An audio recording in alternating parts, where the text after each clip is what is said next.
വിശുദ്ധ ദീനുൽ ഇസ്ലാം ഒരിക്കലും നമ്മെ പ്രയാസപ്പെടുത്തുന്നില്ല.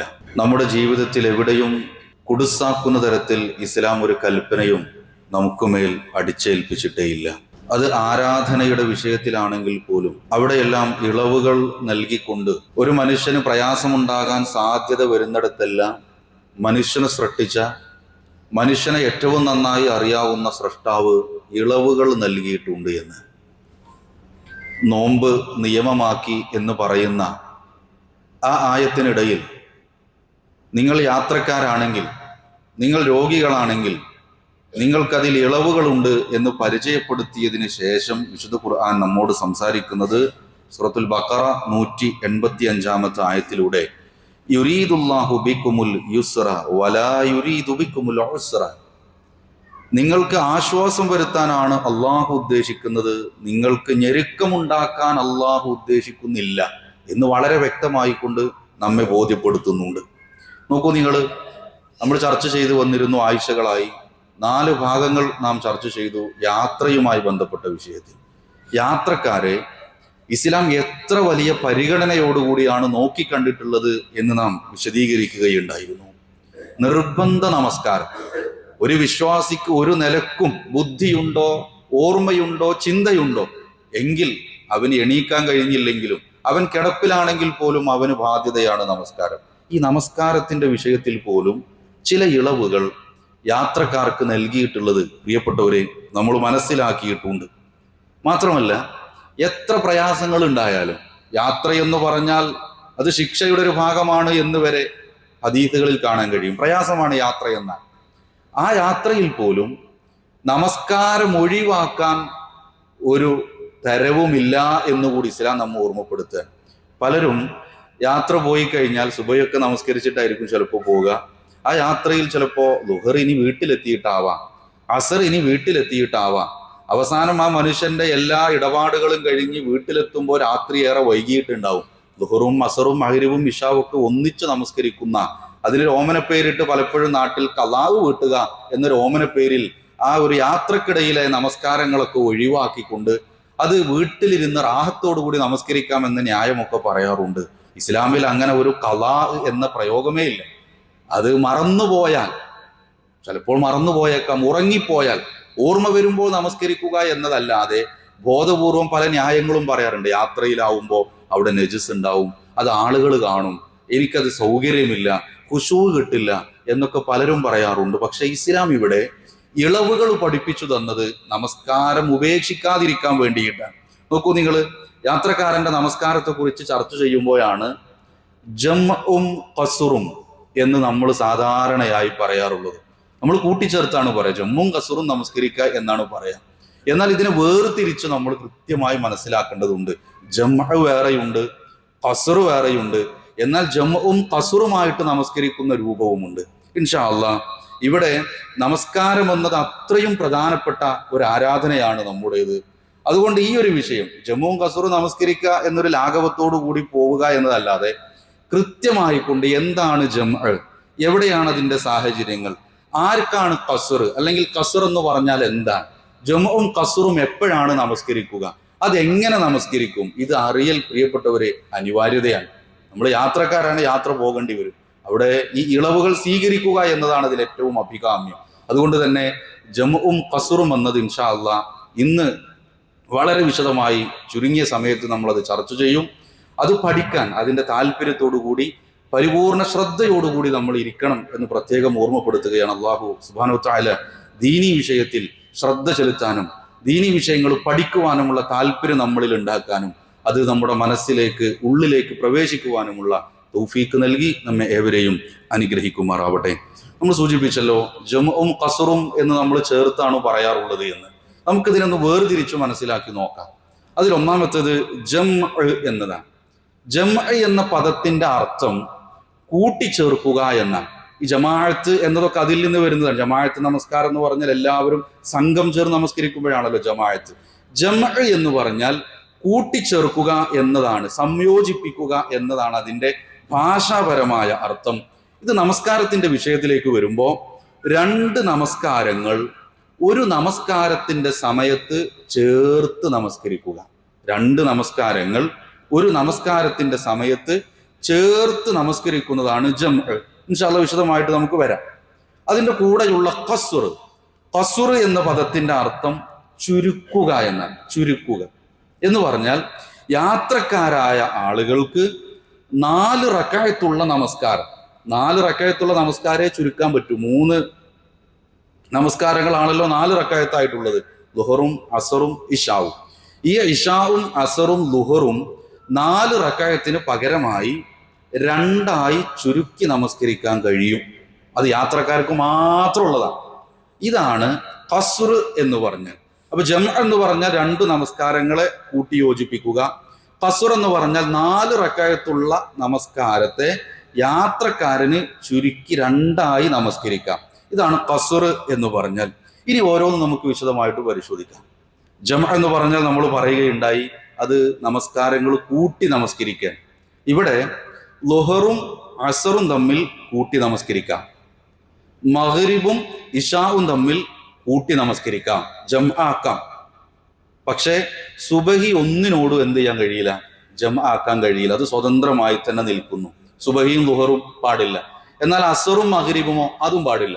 അപ്പൊ അസറും ളുഹറും അത് ളുഹറിന്റെ സമയത്തോ, അല്ലെങ്കിൽ ളുഹറും അസറും അസറിന്റെ സമയത്തോ, മഗ്രിബും ഇശാവും മഗ്രിബിന്റെ സമയത്തോ, അല്ലെങ്കിൽ ഇശാഇന്റെ സമയത്തോ ചേർത്ത് നമസ്കരിക്കുന്നതിനെയാണ് ജംഅ് എന്ന് പറയുക. നമ്മൾ പറഞ്ഞല്ലോ ളുഹറും അസറും എന്ത് ചെയ്യാൻ പറ്റും, ളുഹറിന്റെ സമയത്ത് തന്നെ നമുക്ക് നമസ്കരിക്കാൻ പറ്റും. അതിനൊരു പേരുണ്ട്, ജംഉ തഖ്ദീം എന്ന് പറയും. എന്നാൽ ളുഹറും അസറും അസറിന്റെ സമയത്തേക്ക് പിന്തിപ്പിച്ചുകൊണ്ട് എന്ത് ചെയ്യാം, നമസ്കരിക്കാം. അതിന് ജംഉ തഅഖീർ എന്ന് പറയും. ഈ പേരുകൾ പഠിച്ചിട്ടില്ലെങ്കിൽ ആ നമസ്കാരത്തിന്റെ രൂപഭാവങ്ങളൊക്കെ നമ്മൾ പഠിച്ചിരിക്കണം. അപ്പൊ ജംഅ് എന്ന് പറഞ്ഞാൽ 2 നമസ്കാരങ്ങൾ ചേർത്ത് നമസ്കരിക്കലാണ്. അത് ളുഹറും അസറുമാവാം, മഗ്രിബും ഇശാവുമാകാം. സുബഹി ഒന്നിനോടും ചേർക്കാവതല്ല. ഇതാണ് ആ വിഷയത്തിൽ നമ്മൾ മനസ്സിലാക്കേണ്ടത്, ഏതൊക്കെ നമസ്കാരങ്ങൾ ചേർക്കാം എന്നത്. ഇനി ഇതുമായി ബന്ധപ്പെട്ട് എപ്പോഴാണ് ഒരാള് ജംഅ് ചെയ്യാൻ, എനിക്ക് തോന്നുകയാണ് പ്രയാസമാണെന്ന് ഞാൻ അങ്ങ് ജംആക്കാൻ പാടില്ല. അതിന് കൃത്യമായി കൊണ്ട് സാഹചര്യങ്ങൾ പറഞ്ഞു തന്നു. അതിലൊന്നാമത്തത് യാത്രയാണ്. യാത്രയിൽ ജംഅ് ചെയ്യാം. അത് ഖസ്റിനെ കുറിച്ച് പറയുമ്പോൾ വിശദമായിട്ട് പറയാം. യാത്രയിൽ നമുക്ക് ഇതേപോലെ എന്ത് ചെയ്യാം, 2 നമസ്കാരങ്ങളെ ചേർത്ത് നമസ്കരിക്കൽ അനുവദനീയമാണ്. 1. രണ്ടാമത്തെ ഒരു രംഗം വരുന്നത് രോഗികളാണെങ്കിൽ അത് അനുവദനീയമാണ് എന്നാണ്. രോഗികളാണെങ്കിൽ തെറ്റിദ്ധരിക്കരുത്, ചുരുക്കലല്ല, ളുഹർ 2ആക്കി ചുരുക്കലല്ല. ളുഹറും അസറും 4 റക്അത്തായിക്കൊണ്ട് തന്നെ ളുഹറിന്റെ സമയത്ത് നമസ്കരിക്കാൻ ആർക്ക് അനുവാദമുണ്ട്, രോഗികൾക്ക് അനുവാദമുണ്ട്. ഏത് രോഗികൾ എന്ന്, അത് ഇന്ന രോഗികൾ എന്ന് ലിസ്റ്റ് എടുക്കാൻ കഴിയില്ല. അത് നമുക്കുള്ളൊരു ബോധ്യമാണ്. അതായത് ളുഹറിന്റെ സമയത്ത് വുളു എടുത്ത് ഒരാൾക്ക് ആ ളുഹറും അസറും കൂടി നമസ്കരിക്കാൻ കഴിയും. അസറിന്റെ സമയത്ത് വീണ്ടും വുളു എടുക്കാൻ കഴിയില്ല, അശക്തനാണ്, ചിലപ്പോൾ ബോധം ഉണ്ടാവില്ല, ആ സമയത്ത് ബോധം മറിഞ്ഞു പോകാം, അല്ലെങ്കിൽ വളരെ പ്രയാസമായിരിക്കും, വേദനയായിരിക്കും, വെള്ളം നനക്കാൻ കഴിയില്ല. അതുകൊണ്ട് ഇന്ന രോഗമെന്ന് പറയുന്നില്ല, അല്ലെങ്കിൽ രക്തസ്രാവമുള്ള സാഹചര്യങ്ങളിൽ അവിടെ ഒരു രോഗിക്ക് വേണമെങ്കിൽ നമസ്കാരം ഉപേക്ഷിക്കാൻ പാടില്ല, കഴിയില്ല. അതിന് പകരം എന്ത് ചെയ്യാം, ജംഅ് ചെയ്യാം. ളുഹറിന്റെ സമയത്ത് 4 റക്അത്ത് ളുഹർ നമസ്കരിച്ച ശേഷം ബാങ്ക് കൊടുക്കാതെ ഇഖാമത്ത് കൊടുത്തുകൊണ്ട് എന്ത് ചെയ്യാം, അസറിന്റെ 4 കൂടി എന്ത് ചെയ്യാം, രോഗിക്ക് ജംഅ് ചെയ്തുകൊണ്ട് നമസ്കരിക്കാം. അത് അസറിന്റെ സമയത്തേക്ക് അങ്ങോട്ട് പിന്തിപ്പിക്കുകയും ചെയ്യാം. ഇത് രോഗികൾക്ക് അനുവദനീയമാണ്. പിന്നൊരു സാഹചര്യം വരുന്നത് ശക്തമായ മഴ, അല്ലെങ്കിൽ കാലാവസ്ഥാപരമായ എന്തൊക്കെയോ ചില പ്രയാസങ്ങൾ. എന്ന് പറഞ്ഞാൽ നമ്മുടെ നാട്ടിലെ മഴ പോലെയല്ലല്ലോ അറബ് നാടുകളിൽ ഉണ്ടാകുന്ന മഴ. അതിൻ്റെ ഒരു ശക്തി എത്രയെന്നറിയാലോ. അല്ലെങ്കിൽ നമ്മുടെ നാട്ടിലുണ്ടാകുന്ന അതിശക്തമായ ഒരു മഴയുടെ സാഹചര്യം, പള്ളിയിൽ വരാൻ കഴിയുന്നില്ല, അല്ലെങ്കിൽ ഒരു ഭീതിജനകമായ പേടിപ്പെടുത്തുന്ന ഒരു അന്തരീക്ഷം നിലനിൽക്കെ എന്ത് ചെയ്യാം, ജംഅ് ചെയ്യാം. ചുരുക്കലല്ല, കൂട്ടിച്ചേർക്കലാണ്. റക്അത്തിന്റെ എണ്ണം കുറയില്ല, ഒരു സമയത്തേക്ക് ആ അസറിനെ ളുഹറിലേക്ക് കൊണ്ടുവരും എന്ന് മാത്രം. അപ്പോ അത്തരം കാലാവസ്ഥാപരമായ പ്രയാസങ്ങൾ ഉണ്ടാകുന്ന സമയത്തും അത് കഴിയും എന്നതാണ്. ഇനി ഇത് മാത്രമല്ല, ഈ രോഗിയായിരിക്കുന്ന സമയത്ത് കാലാവസ്ഥാപരമായ അല്ലെങ്കിൽ യാത്ര 3നും പുറമെ വ്യക്തിപരമായി തന്നെ ചിലപ്പോൾ ചില പ്രയാസങ്ങൾ ഉണ്ടാവാം. ഉദാഹരണം, ഒരാൾ ഡോക്ടറാണ്, ആ ഡോക്ടർ സർജറിക്ക് വേണ്ടി അറ്റൻഡ് ചെയ്ത് കഴിഞ്ഞാൽ 10 മണിക്കൂറാണ്, അല്ലെങ്കിൽ അതിലും നീണ്ട മണിക്കൂറാണ് ആ ഡോക്ടർ ആ സർജറിക്ക് വേണ്ടി നിൽക്കുന്നത്. അവിടുന്ന് മാറാൻ കഴിയില്ല. അതൊരു സാഹചര്യമാണല്ലോ. അവിടെ വേണമെങ്കിൽ എന്ത് ചെയ്യാം, ആ ഡോക്ടറിന് ജം ആയിക്കൊണ്ട് നമസ്കരിക്കാൻ കഴിയും. ചുരുക്കാൻ പറ്റൂല, ജം ആയിക്കൊണ്ട് നമസ്കരിക്കാൻ പറ്റും. ഒരു പരീക്ഷ എഴുതുന്ന ഒരു വിദ്യാർത്ഥി, ജീവിതത്തിലെ വളരെ പ്രധാനപ്പെട്ട ഒരു പരീക്ഷയാണ്, പക്ഷേ ളുഹറിന്റെ സമയം കഴിഞ്ഞു പോവാണ്, അത് കഴിയണില്ല. ആ സമയത്ത് എന്ത് ചെയ്യില്ല, പരീക്ഷ കഴിയൂല, അറ്റൻഡ് ചെയ്ത് തുടങ്ങി. എന്നാൽ അസറിന്റെ സമയത്തേക്ക് നീട്ടിവെക്കാൻ കഴിയും. അതേപോലെ തന്നെ ഒരു ഇന്റർവ്യൂ, വളരെ പ്രധാനപ്പെട്ട ഒരു ഇന്റർവ്യൂ അറ്റൻഡ് ചെയ്യുന്ന സമയത്ത്, ഇത് ഓരോന്ന് ലിസ്റ്റ് എടുത്ത് പറയേണ്ടതല്ല, നമ്മുടെ ജീവിതത്തിൽ നമ്മൾ ആലോചിക്കേണ്ടതാണ്. നമ്മളെപ്പോഴും നമസ്കാരം നിലനിർത്തുന്നവരാണ്, അത് ഉപേക്ഷിക്കണം നമുക്കൊരു താല്പര്യമില്ല, പക്ഷെ പെട്ടുപോയി ചില സാഹചര്യങ്ങളിൽ. അവിടെ വളരെ അത്യാവശ്യമെന്ന നിലയിൽ ആ ജംഅനെ നമുക്ക് അവിടെ ഉപയോഗപ്പെടുത്താവുന്നതാണ്. ഇതിൽ മദ്ഹബുകളുമായി ബന്ധപ്പെട്ട് ചില വിഷയങ്ങൾ സൂചിപ്പിക്കുന്നത് നന്നാകുമെന്ന് തോന്നുന്നു. ഹനഫി മദ്ഹബുമായി ബന്ധപ്പെട്ട് ജംഅ എന്നത് ഹജ്ജിന്റെ വേളയിൽ മാത്രമേ എന്തുള്ളൂ, അനുവദിക്കുകയുള്ളൂ. അല്ലാതൊരു അനുവദിക്കൽ ഹനഫി മദ്ഹബിലില്ല. എന്നാൽ മറ്റു മദ്ഹബിലൊക്കെ നമ്മൾ ഈ നേരത്തെ പറഞ്ഞതുപോലെ രോഗം, കാലാവസ്ഥാ പ്രയാസം, യാത്ര, അതല്ലാതെ മറ്റുള്ള ഹാജത്തുകൾ ആ സമയങ്ങളിലൊക്കെ അനുവദനീയമാണ്. മദ്ഹബിന്റെ വിഷയം എടുത്തു പറയുന്നത് എന്താ വെച്ചാൽ, നമ്മൾ വേറെ എവിടെ നിന്ന് ഇങ്ങനെ ചിലതൊക്കെ കേൾക്കാൻ സാധ്യതയുണ്ട്, അന്ന് അങ്ങനെയാണല്ലോ കേട്ടത് എന്ന ഒരു സംശയം ഇല്ലാതിരിക്കാൻ വേണ്ടി സൂചിപ്പിച്ചു എന്ന് മാത്രം. അപ്പൊ ഇതാണ് ജംഉമായി ബന്ധപ്പെട്ട് നമ്മൾ മനസ്സിലാക്കേണ്ടത്. ഒന്നുകൂടി ഞാൻ വളരെ പെട്ടെന്ന് സൂചിപ്പിച്ചാൽ, രണ്ട് നമസ്കാരങ്ങളെ ഒരു നമസ്കാരത്തിലേക്ക് കൊണ്ടുവരിക. അവിടെ എന്തില്ല, റക്അത്തിന്റെ എണ്ണം കുറയുന്നില്ല. ഉദാഹരണത്തിന് ഒരാൾ എങ്ങനെ നമസ്കരിക്കേണ്ട രൂപം പറഞ്ഞുതരാം. ളുഹറിന്റെ സമയത്ത് സാധാരണ പോലെ ബാങ്ക് കൊടുക്കുന്നു, ഇഖാമത്ത് കൊടുക്കുന്നു, ളുഹർ നമസ്കരിക്കുന്നു. സലാം വീട്ടി കഴിഞ്ഞാൽ അസർ നമസ്കരിക്കാം. എങ്ങനെ? ബാങ്ക് വേണ്ട, ബാങ്ക് നമ്മൾ കൊടുക്കേണ്ടതല്ല. അവിടെ ഇഖാമത്ത് കൊടുത്തിട്ട് നമ്മൾ എന്ത് ചെയ്യുക, അസറിന്റെ 4 റക്അത്ത് നമസ്കരിക്കുക. ഇത് അസറിന്റെ നേരത്തേക്കും ആക്കാം, മഗ്രിബിനെ ഇശായിനെയും അങ്ങനെ ആക്കാം. അപ്പൊ ഇതാണ് ജംഅ് എന്ന് പറഞ്ഞാൽ. ഇനി നമ്മൾ മനസ്സിലാക്കേണ്ടത് ഖസ്റാണ്. ഖസ്ർ എന്ന് പറഞ്ഞാൽ ഖസീർ, ചെറുത്, ചുരുക്കുക എന്നാണ് അതിന്റെ അർത്ഥം. ഇതിന്റെ ഒരു നിബന്ധന എന്തെന്ന് വെച്ചാൽ, ഈ ഒരു ഓപ്ഷൻ ആർക്ക് മാത്രമേ ഉള്ളൂ, യാത്രക്കാർക്ക് മാത്രമേ ചുരുക്കാൻ നിർവാഹമുള്ളൂ. ഞാൻ രോഗിയാണ്, എനിക്ക് കഴിയില്ല, നിർവാഹമില്ല. ചുരുക്കുക എന്നത് യാത്രക്കാർക്ക് മാത്രമാണ്. പിന്നെ 4 റക്അത്തുള്ള നമസ്കാരം മാത്രമേ ചുരുക്കാൻ പറ്റുള്ളൂ. ളുഹർ 2 ചുരുക്കാം. ഇതിൽ തന്നെ നമ്മൾ ജംഉം ഖസ്റും ചേർത്താണ് പറയാറുള്ളത്. യാത്രക്കാരന് അടിസ്ഥാനപരമായിട്ടുള്ള ഇളവ് എന്നത്, അയാളൊരു യാത്ര പോകുന്നു, ളുഹറിന്റെ സമയം എത്തിയപ്പോൾ 2 റക്അത്ത് നമസ്കരിച്ചു, എന്ത് ചെയ്യാം, യാത്ര തുടരാം. അസറിന്റെ സമയമായപ്പോൾ എന്ത് ചെയ്തു, വീണ്ടും 2 റക്അത്ത് നമസ്കരിച്ചു. ഇങ്ങനെ ചുരുക്കം ഖസ്ർ എന്നതാണ്. ഈ ജംഉം ഖസ്റും ആകുന്നത് എപ്പോഴാണ്? ഈ ഖസ്ർ ആകുന്നതുണ്ടല്ലോ, ചുരുക്കുക എന്നതുണ്ടല്ലോ, ളുഹറിന്റെ 2 റക്അത്താക്കി ചുരുക്കി, അതിന് അസറിന്റെ 2 റക്അത്താക്കി ചുരുക്കി, ആ അസറിന്റെ 2 റക്അത്തിന് കൂടി എന്ത് ചെയ്യുന്നു, ളുഹറിലേക്ക് കൊണ്ടുവരുന്നു. അപ്പോ ളുഹർ ബാങ്ക് കൊടുക്കുന്നു, ഇഖാമത്ത് കൊടുക്കുന്നു, ഖസ്റാക്കി 2 റക്അത്ത് നമസ്കരിക്കുന്നു, സലാം വീട്ടുന്നു, ഇഖാമത്ത് കൊടുത്ത് അസറിന്റെ 2 റക്അത്ത് ഇവിടെ നമസ്കരിക്കുന്നു. അപ്പൊ എന്തായി, ജംഉമായി ഖസ്റുമായി. ഇതാണ് പലപ്പോഴും നമ്മൾ നമസ്കരിക്കാറുള്ളത്, നമ്മൾ പറയാറുള്ളത് അത് തന്നെയാണ്. ജംഉം ഖസ്റുമായി നമസ്കരിക്കുക എന്നതാണ് അതിനെ പറയാറുള്ളത്. വിശുദ്ധ ഖുർആൻ 4-ാം അധ്യായം 101-ാമത്തെ ആയത്തിൽ നമുക്ക് കാണാൻ കഴിയും അതിന്റെ തെളിവുകൾ. വഇദാ ലറബ്തും ഫിൽ അർളി ഫലൈസ അലൈക്കും ജുനാഹുൻ അൻ തഖ്സുറു മിനസ് സ്വലാത്തി.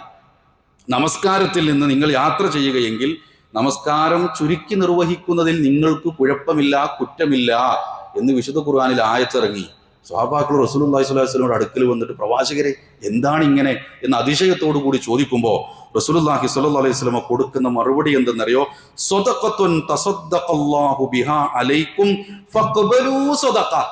ഇത് അല്ലാഹു നിങ്ങൾക്ക് തന്ന ഒരു ദാനമാണ്, ഈ ദാനത്തെ നിങ്ങൾ സ്വീകരിച്ചു കൊള്ളുക. സ്വഹീഹ് മുസ്ലിമിലെ 686-ാമത്തെ ഹദീസായി നമുക്കിത് കാണാൻ കഴിയും. 4-ാം അധ്യായം 101-ാം ആയത്തിറങ്ങിയപ്പോൾ സ്വഹാബികൾ പ്രവാചകന്റെ അടുത്ത് പോയി, പ്രവാചകർ ഇങ്ങനെ ചുരുക്കി നമസ്കരിക്കുന്നതിനെ കുറിച്ച് പറഞ്ഞപ്പോൾ പ്രവാചകൻ സ്വല്ലല്ലാഹു അലൈഹി വസല്ലം പറയും, നിങ്ങൾക്ക് തന്ന ദാനമാണ്, ഈ ദാനം നമ്മൾ സ്വീകരിക്കുന്നേ വേണ്ടത്. റസൂലുള്ളാഹി സ്വല്ലല്ലാഹു അലൈഹി വസല്ലം യാത്രയിൽ ചുരുക്കിയല്ലാതെ നമസ്കരിച്ചിട്ടില്ല എന്ന ഹദീസുകൾ കാണാൻ കഴിയും. നമുക്ക് സാഹചര്യങ്ങൾ ഉണ്ടാവും, പ്രയാസങ്ങളൊന്നും ഉണ്ടാവില്ല, 4 റക്അത്ത് നിസ്കരിക്കാൻ നമുക്ക് ശാരീരികമായിട്ടും ബുദ്ധിമുട്ടില്ല.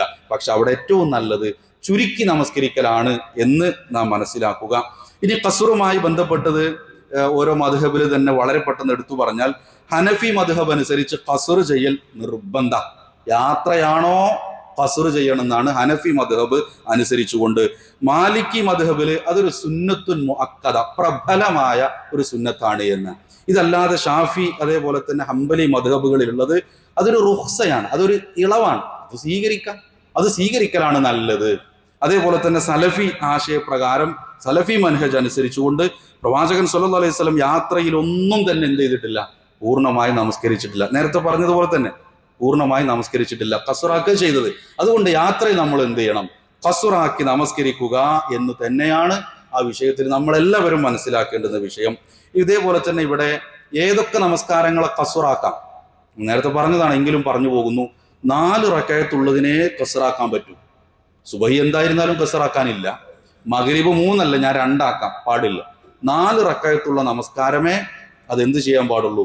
ചുരുക്കാൻ പാടുള്ളൂ. അപ്പൊ മഗ്രിബും ഇശാവും കൂടി നമസ്കരിക്കുമ്പോ എങ്ങനെ? മഗ്രിബ് 3, ഇശാ 2. ഇതാണ് അതിലുള്ളത്. 4 റക്അത്തുള്ളതിനെ എന്ത് ചെയ്യാൻ പാടുള്ളൂ? ചുരുക്കാൻ പാടുള്ളൂ എന്ന് മനസ്സിലാക്കുക. അതേപോലെ തന്നെ ഖസ്റുമായി ബന്ധപ്പെട്ട് യാത്രക്കാരനെ മാത്രമാണെന്ന് നമ്മൾ പറഞ്ഞു. അപ്പൊ ഈ യാത്രക്കാരൻ എന്നെങ്ങനെ നമ്മൾ തീരുമാനിക്കുക? ഒരാളെ അത് വേണമല്ലോ. ഒരാൾ യാത്രക്കാരൻ എന്നെങ്ങനെ മനസ്സിലാവും? എപ്പോഴാണ് അയാൾ യാത്രക്കാരനാവുക? ഫിഖ്ഹി മസ്അലകളിൽ ഒരുപാട് വലിയ അഭിപ്രായ വ്യത്യാസമുള്ളൊരു വിഷയമാണ്. കിലോമീറ്ററുകളുടെ കണക്കൊക്കെ പറയാറുണ്ട്. 80 കിലോമീറ്റർ സഞ്ചരിച്ചാൽ മാത്രമേ അയാൾ യാത്രക്കാരനാവുകയുള്ളൂ. വൺ സൈഡ്, ഒരു ഭാഗത്തേക്ക് മാത്രം 80 കിലോമീറ്റർ വേണം. ഞാൻ ഈ പറയുന്നത് ഒരു അഭിപ്രായമാണ്. 132 കിലോമീറ്റർ സഞ്ചരിച്ചാലേ എന്ത് ചെയ്യുള്ളൂ? അതൊരു യാത്രയായി പരിഗണിക്കുള്ളൂ എന്ന അഭിപ്രായമുണ്ട്. അത് 3 ദിവസത്തെ യാത്രയാണെങ്കിൽ മാത്രമേ യാത്രയായി പരിഗണിക്കുകയുള്ളൂ എന്ന അഭിപ്രായമുണ്ട്. ഇങ്ങനെ വ്യത്യസ്ത അഭിപ്രായങ്ങളുണ്ട്. നമുക്ക് സ്വീകരിക്കാൻ കഴിയുന്നത് ചിലപ്പോൾ 80 കിലോമീറ്റർ യാത്ര വലിയ പ്രയാസമായിരിക്കും. 400 കിലോമീറ്റർ യാത്ര ചിലപ്പോൾ പ്രയാസം ഉണ്ടാവില്ല. അപ്പൊ കിലോമീറ്ററുകൾ കണക്കാക്കുന്നതിനപ്പുറത്ത് നമുക്ക് തോന്നുമല്ലോ അതൊരു യാത്രയാണ്. ചിലപ്പോൾ ഒരു 50 കിലോമീറ്റർ പോകുമ്പോൾ തന്നെ വലിയ മശക്കത്ത് പ്രയാസങ്ങൾ ഉണ്ടാവും. ചിലപ്പോൾ യാത്രയാണ് എന്ന് നാട്ടുനടപ്പനുസരിച്ച് പറയുന്ന എവിടെയും നമുക്ക് ഇളവുകൾ സ്വീകരിക്കാൻ പറ്റും. എന്നാൽ ഏറ്റവും ഉചിതം എന്താണ്? ഒരു 80 കിലോമീറ്റർ എന്നൊരു പരിധിയൊക്കെ വെക്കാം. 80 കിലോമീറ്ററിന്റെ അപ്പുറം പോയാൽ എന്തായിരുന്നാലും ഖസ്ർ ചെയ്യാം. അതിന്റെ ഉള്ളിൽ തന്നെ കുറഞ്ഞ കിലോമീറ്ററുകളാണെങ്കിലും നമുക്ക് തോന്നുകയാണ് അത് പ്രയാസമാണ്, ഞാനിപ്പോൾ പോയാൽ അസർ എനിക്ക് കിട്ടൂല എന്ന് തോന്നുകയാണെങ്കിൽ അവിടെ നമുക്ക് എന്ത് ചെയ്യാൻ കഴിയും? ഖസ്റാക്കാൻ കഴിയും എന്നതാണ് ആ വിഷയത്തിൽ നമ്മൾ മനസ്സിലാക്കേണ്ടത്. അതേപോലെ തന്നെ ഖസ്ർ എപ്പോൾ ആക്കും? ഒരാൾ യാത്ര തുടങ്ങാൻ നിയ്യത്ത് ചെയ്തു, എന്നാൽ വീട്ടിൽ നിന്ന് തന്നെ ഖസ്റാക്കി നമസ്കരിക്കാൻ പറ്റുമോ? ചുരുക്കി നമസ്കരിക്കാൻ പറ്റുമോ? പാടില്ല. നമ്മുടെ വീടും കടന്ന് നമ്മുടെ മഹല്ല് കടന്നു പോകണം എന്നാണ് പ്രവാചകൻ സ്വല്ലല്ലാഹു അലൈഹി വസല്ലമയുടെ സുന്നത്തുകൾ നോക്കുമ്പോൾ. ഇന്നത്തെ കിലോമീറ്ററുകളിൽ നോക്കിയാൽ 2-3 കിലോമീറ്റർ അപ്പുറമുള്ള ഒരു സ്ഥലത്ത് വെച്ച്, മദീനയിൽ നിന്ന് 2-3 കിലോമീറ്റർ അപ്പുറം വെച്ച് തന്നെ റസൂലുള്ളാഹി സ്വല്ലല്ലാഹു അലൈഹി വസല്ലം ഖസ്റാക്കിയിരുന്നു എന്നാണ്. അപ്പോ യാത്രയിൽ മാത്രമാണ്. വീട്ടിൽ നിന്ന് ഞാൻ യാത്ര പോവാണ്, അപ്പൊ ളുഹറിന്റെ 2 അസറിന്റെ 2 വീട്ടിൽ നിന്ന് നിസ്കരിച്ചു പോകാൻ പാടില്ല. നമ്മുടെ മഹല്ല് വിട്ടു പോകണം, നമ്മുടെ പള്ളി വിട്ട്, നമ്മുടെ ആ ഒരു ഏരിയ വിട്ട് നമ്മൾ പോകണം. എങ്കിൽ മാത്രമേ അയാൾ യാത്രക്കാരനാവുള്ളൂ. കാരണം വീട്ടിൽ നിന്ന് ചിലപ്പോൾ ഇങ്ങനെ ചുരുക്കി നമസ്കരിച്ചു, ഇറങ്ങുന്നതിന് മുമ്പ് ആ യാത്ര എന്ത് ചെയ്യാൻ സാധ്യത ഉണ്ട്? വല്ല തടസ്സവും വന്നേക്കാം. അതുകൊണ്ട് യാത്ര നമ്മുടെ മഹല്ലിൽ നിന്ന്, പരിധിയിൽ നിന്ന് പുറത്തു പോകുമ്പോൾ മാത്രമാണ് നമ്മൾ യാത്രക്കാരനാകുന്നത് എന്നുകൂടി ചേർത്ത് മനസ്സിലാക്കുക. അതോടൊപ്പം സംശയമുണ്ടാകാൻ സാധ്യതയുള്ളൊരു വിഷയം, എത്ര കാലം യാത്രക്കാരനാവും? നമ്മൾ നമ്മുടെ ഒരു ബിസിനസിന്റെ ആവശ്യത്തിന് അല്ലെങ്കിൽ മറ്റെന്തെങ്കിലും ഒരു ആവശ്യത്തിന് വേണ്ടി നമ്മളൊരു സ്ഥലത്ത് പോയി, എത്ര കാലം നമുക്ക് ഈ ഖസ്റാക്കിക്കൊണ്ട് നമസ്കരിക്കാം? യാത്രക്കാരനാണല്ലോ. എത്ര സമയം, എത്ര കാലയളവ് എന്നിടത്തും നേരത്തെ നമ്മൾ കിലോമീറ്ററിന്റെ കണക്ക് പറഞ്ഞതുപോലെ അഭിപ്രായ വ്യത്യാസങ്ങളുണ്ട്. ഓരോ മദ്ഹബ് എണ്ണി പറയുകയല്ല, മൊത്തത്തിലുള്ള അതിന്റെ വ്യത്യാസങ്ങൾ പറയാം. 4 ദിവസം ഒരാൾക്ക് അങ്ങനെ ഖസ്റാക്കിക്കൊണ്ട് നമസ്കരിക്കാം എന്ന അഭിപ്രായമുണ്ട്. 15 ദിവസം എന്ന അഭിപ്രായമുണ്ട്.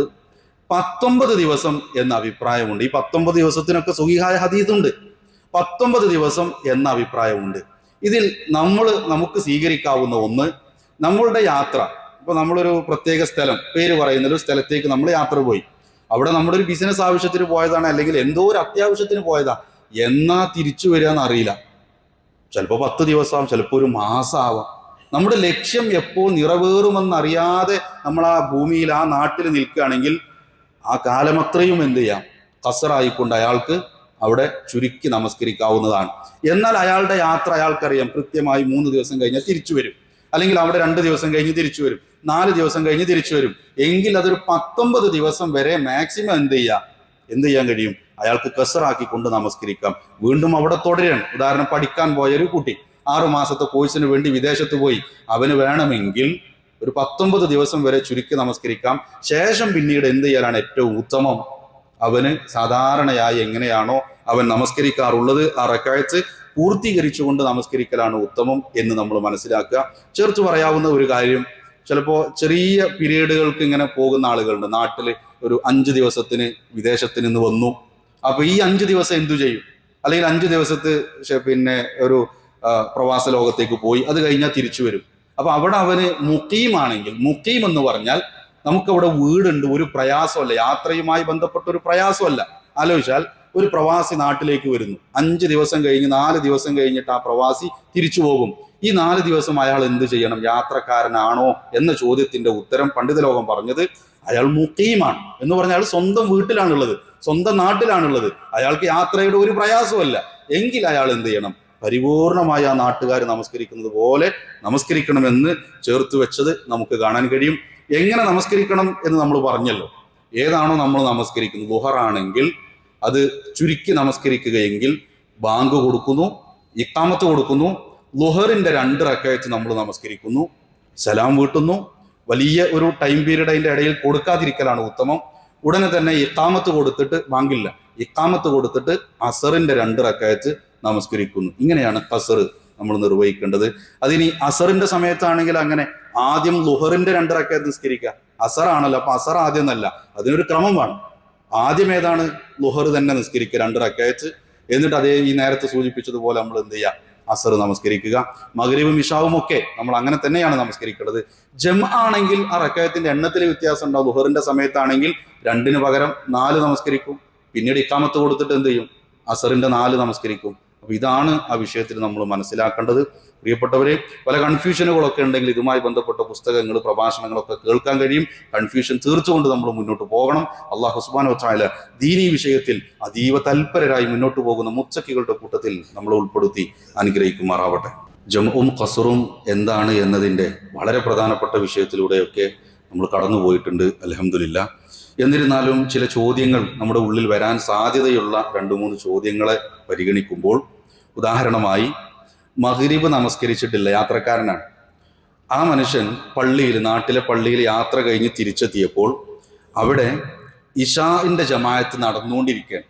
ചിലപ്പോൾ പല സാഹചര്യങ്ങളിൽ അങ്ങനെ ഉണ്ടാവാം. നമുക്കൊരു നമസ്കാരം നഷ്ടപ്പെട്ടിട്ടുണ്ട്, നമ്മൾ വന്നപ്പോൾ അവിടെ പിന്നീട് വരാനിരിക്കുന്ന ഒരു നമസ്കാരമാണ് നടക്കുന്നത്. മഗ്രിബും ഇശാവും ഉദാഹരണമായി എടുത്താൽ ആ മനുഷ്യൻ ചെയ്യേണ്ടത് മഗ്രിബിന്റെ നിയ്യത്തോടു കൂടി ഇശാ ജമാഅത്തിൽ എന്ത് ചെയ്യാം? ജോയിൻ ചെയ്യാം, പങ്കെടുക്കാം. അപ്പൊ 3 റക്അത്താണ് ആ മനുഷ്യന് കിട്ടിയതെങ്കിൽ 3 റക്അത്ത് സലാം വീട്ടാം. അല്ലെങ്കിൽ പരിപൂർണമായിട്ട് പിന്നെ ആ ഒരു ഇശാ ജമാഅത്തിന്റെ തുടക്കം മുതലേ കിട്ടി. ഇശാ ജമാഅത്ത് എന്താണ്? 4 റക്അത്താണല്ലോ. 3 റക്അത്ത് കഴിയുമ്പോൾ അയാൾക്ക് അവിടെ ഇരിക്കാം സൊഫിൽ. എന്നിട്ട് എന്ത് ചെയ്യാം? ഇമാമ് സലാം വീട്ടുന്നത് വരെ വെയിറ്റ് ചെയ്ത് അവിടെ ഇരിക്കാം, ഒരുമിച്ച് സലാം വീട്ടുക എന്ന അഭിപ്രായമുണ്ട്. അല്ലെങ്കിൽ ഇടയിൽ സലാം വീട്ടാം എന്ന വളരെ ചുരുങ്ങിയ ചില അഭിപ്രായങ്ങളും നമുക്കതിൽ കാണാൻ കഴിയും. ഇനി അതേപോലെ തന്നെ യാത്രയിൽ ഒരാൾ 2 നമസ്കാരങ്ങൾ ജംഉം ഖസറുമായി നമസ്കരിച്ചു. അങ്ങനെ അയാളുടെ നാട്ടിലേക്ക് തിരിച്ചെത്തി, വീട്ടിലേക്ക് തിരിച്ചെത്തിയപ്പോൾ ഉദാഹരണത്തിന് ളുഹറും അസറും അദ്ദേഹം എവിടുന്നോ നിസ്കരിച്ചു. പക്ഷെ അസറിന്റെ സമയം കഴിയുന്നതിന് മുമ്പ് ഒരു 4:30 ഒരു 5 മണി ആയപ്പോൾ വീട്ടിലെത്തി. അപ്പൊ ആ മനുഷ്യൻ ആലോചിക്കുന്നത്, എനിക്ക് വേണമെങ്കിൽ ഇവിടുന്ന് ഇനിയും അസർ നിസ്കരിക്കാൻ സമയമുണ്ടല്ലോ, ഞാനിപ്പോ എന്തിനാ ചുരുക്കിയത് എന്നൊരാൾക്ക് തോന്നിയാൽ എന്ത് ചെയ്യും? ഒരു പ്രശ്നമില്ല. അള്ളാഹു സുബ്ഹാനഹു വ തആല തന്നൊരു ഇളവ് നമ്മൾ സ്വീകരിച്ചു കഴിഞ്ഞു. ഇനി എന്ത് ചെയ്യണ്ട? അസർ നമ്മൾ മടക്കി നിർവഹിക്കേണ്ടതില്ല എന്നാണ് ആ വിഷയത്തിൽ നമ്മൾ മനസ്സിലാക്കേണ്ടത്. അതേപോലെ സംശയം ഉണ്ടാകാൻ സാധ്യതയുള്ളത്, ജുമഅയുടെ കൂടെ അസറിന്റെ ആ 2 റക്അത്ത് നിസ്കരിക്കാൻ പറ്റുമോ ഇല്ലേ? സ്വാഭാവികമായിട്ടും ചിലപ്പോൾ യാത്രക്കാരായ ചില ആളുകൾ ഈ സംസാരം കേൾക്കുന്നവരിൽ പോലും ഉണ്ടാവാം. അപ്പോ അതിൽ മനസ്സിലാക്കി 2 അഭിപ്രായമുണ്ട്. പറ്റില്ല എന്ന് തീർത്തു പറഞ്ഞ പണ്ഡിത ലോകത്തെ വലിയ പണ്ഡിതന്മാരുണ്ട്. എന്നാൽ ചേർത്ത് മനസ്സിലാക്കേണ്ടത്, അതിൽ നമുക്ക് എന്ത് ചെയ്യാം? അസർ ചിലപ്പോൾ ആ മനുഷ്യന് കിട്ടൂല, ട്രെയിനിൽ കയറി പോകുക അല്ലെങ്കിൽ വേറെ എന്തെങ്കിലും പ്രയാസത്തിലായി പോയാൽ അസർ നഷ്ടപ്പെടും എന്ന് തോന്നുന്നുവെങ്കിൽ ജുമഅക്ക് ശേഷം എന്ത് ചെയ്യാം? 2 റക്അത്ത് അസർ കൂടി അതിൻ്റെ കൂടെ ചേർത്ത് നമസ്കരിക്കാവുന്നതാണ്. യാത്രക്കാരനാണല്ലോ, അപ്പൊ 2 ആണല്ലോ വരിക എന്നുള്ളത് അതിൽ നമ്മൾ മനസ്സിലാക്കുക. അതേപോലെ തന്നെ സംശയം ഉണ്ടാകാൻ സാധ്യതയുള്ള ഒന്ന്, ഫജ്ർ നമസ്കാരം. നമ്മുടെ വാഹനം, നമ്മൾ പോകേണ്ടുന്ന സംവിധാനം, നമ്മുടെ ടിക്കറ്റ് കിട്ടിയിട്ടുള്ളതൊക്കെ സുബഹിക്ക് മുമ്പുള്ള ഒരു ട്രെയിനിലോ ഫ്ലൈറ്റിലോ ഒക്കെ ആണെങ്കിൽ, ഞാൻ വീട്ടിൽ നിന്ന് 4 മണി ആയിട്ടുള്ളൂ, 3 മണി ആയിട്ടുള്ളൂ, എന്നാൽ ഞാൻ സുബഹി കുറച്ച് നേരത്തെ നിസ്കരിച്ചു പോകാം എന്ന് ചിന്തിക്കാൻ പാടില്ല. ചിലരെങ്കിലും അങ്ങനെ തെറ്റിദ്ധരിക്കാറുണ്ട്. പാടില്ല. ബാങ്ക് കൊടുക്കാതെ സമയമാവാതെ ഒരു നമസ്കാരവും ഇല്ല. അപ്പോൾ ആ ബാങ്കിന്റെ സമയത്ത് നമ്മൾ ടൈമൊക്കെ നോക്കി നമ്മൾ ട്രെയിനിൽ നമസ്കരിക്കാം. അത് നമ്മൾ വളരെ വിശദമായി നമ്മുടെ കഴിഞ്ഞ സംസാരങ്ങളിൽ സൂചിപ്പിച്ചതാണ്. ഫ്ലൈറ്റിലാണ്, ഫ്ലൈറ്റിൽ നമസ്കരിക്കുക. സമയത്തിനെ കുറിച്ച് ബോധ്യമുണ്ടാകണമെന്ന് മാത്രം. അല്ലാതെ സമയമാകുന്നതിന് മുമ്പ് ഞാൻ യാത്ര പോകാണല്ലോ എന്ന അഡ്ജസ്റ്റ്മെന്റിൽ ഭക്ഷണമൊക്കെ ക്രമീകരിക്കുന്നത് പോലെ നമസ്കാരത്തെ ക്രമീകരിക്കാൻ പാടില്ല എന്നുകൂടി ചേർത്ത് മനസ്സിലാക്കുക. അപ്പോൾ ഈ വിഷയങ്ങളാണ് നമുക്ക് പ്രധാനമായി അതിൽ സൂചിപ്പിക്കാനുള്ളത്. നമ്മൾ യാത്ര പോകുന്നവരാണ്, ഈ ഇളവുകൾ സ്വീകരിക്കുക എന്നത് വളരെ പ്രധാനം. ജംഉം ഖസ്റും വേർതിരിച്ചു മനസ്സിലാക്കുക. അതെങ്ങനെയാണ് അതിൻ്റെ രീതിശാസ്ത്രമൊക്കെ നമ്മൾ പഠിക്കുക. നമ്മുടെ വീട്ടിലുള്ളവർക്ക് പകർന്നു കൊടുക്കാനുള്ള ശ്രദ്ധ കൂടി നമ്മുടെ ഭാഗത്ത് നിന്നുണ്ടാവണം. അല്ലാഹു സുബ്ഹാനഹു വ തആല അതിനുള്ള തൗഫീക്ക് നൽകി നമ്മെ ഏവരെയും അനുഗ്രഹിക്കുമാറാവട്ടെ.